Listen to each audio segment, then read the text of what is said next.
بسم اللہ الرحمن الرحیم۔ معزز ناظرین السلام علیکم۔ حضرت سلیمان علیہ السلام نہر کے کنارے بیٹھے ہوئے تھے کہ ان کی نگاہ ایک چونٹی پر پڑی جو گیہوں کا ایک دانہ لیے نہر کی طرف جا رہی تھی۔ حضرت سلیمان علیہ السلام اس کو بہت غور سے دیکھنے لگے۔ جب چونٹی پانی کے قریب پہنچی تو اچانک ایک مینڈک نے اپنا سر پانی سے نکالا اور اپنا منہ کھولا تو یہ چونٹی اپنے دانے کے ساتھ اس کے منہ میں چلی گئی۔ مینڈک پانی میں داخل ہو گیا اور پانی ہی میں بہت دیر تک رہا۔ حضرت سلیمان علیہ السلام اس کو بہت غور سے دیکھتے رہے۔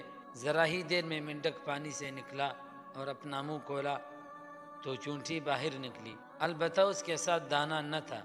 حضرت سلیمان علیہ السلام نے اس کو بلا کر معلوم کیا ماجرا کیا تھا اور وہ کہاں گئی تھی۔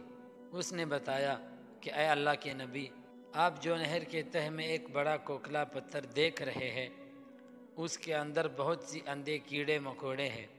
اللہ تعالیٰ نے ان کو وہاں پر پیدا کیا ہے، وہ وہاں سے روزی کی تلاش کرنے کے لیے نہیں نکل سکتے۔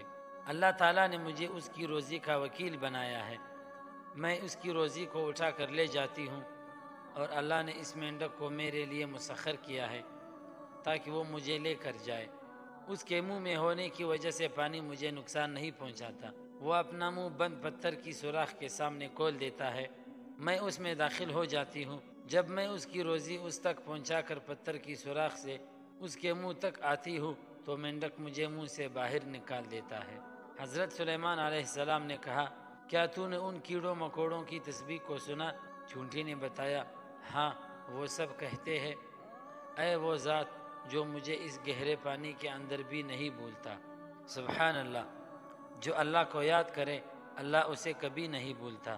دوستو، مزید اس طرح کی ویڈیوز دیکھنے کے لیے ہمارے اس چینل کو ضرور سبسکرائب کریں۔ جزاک اللہ۔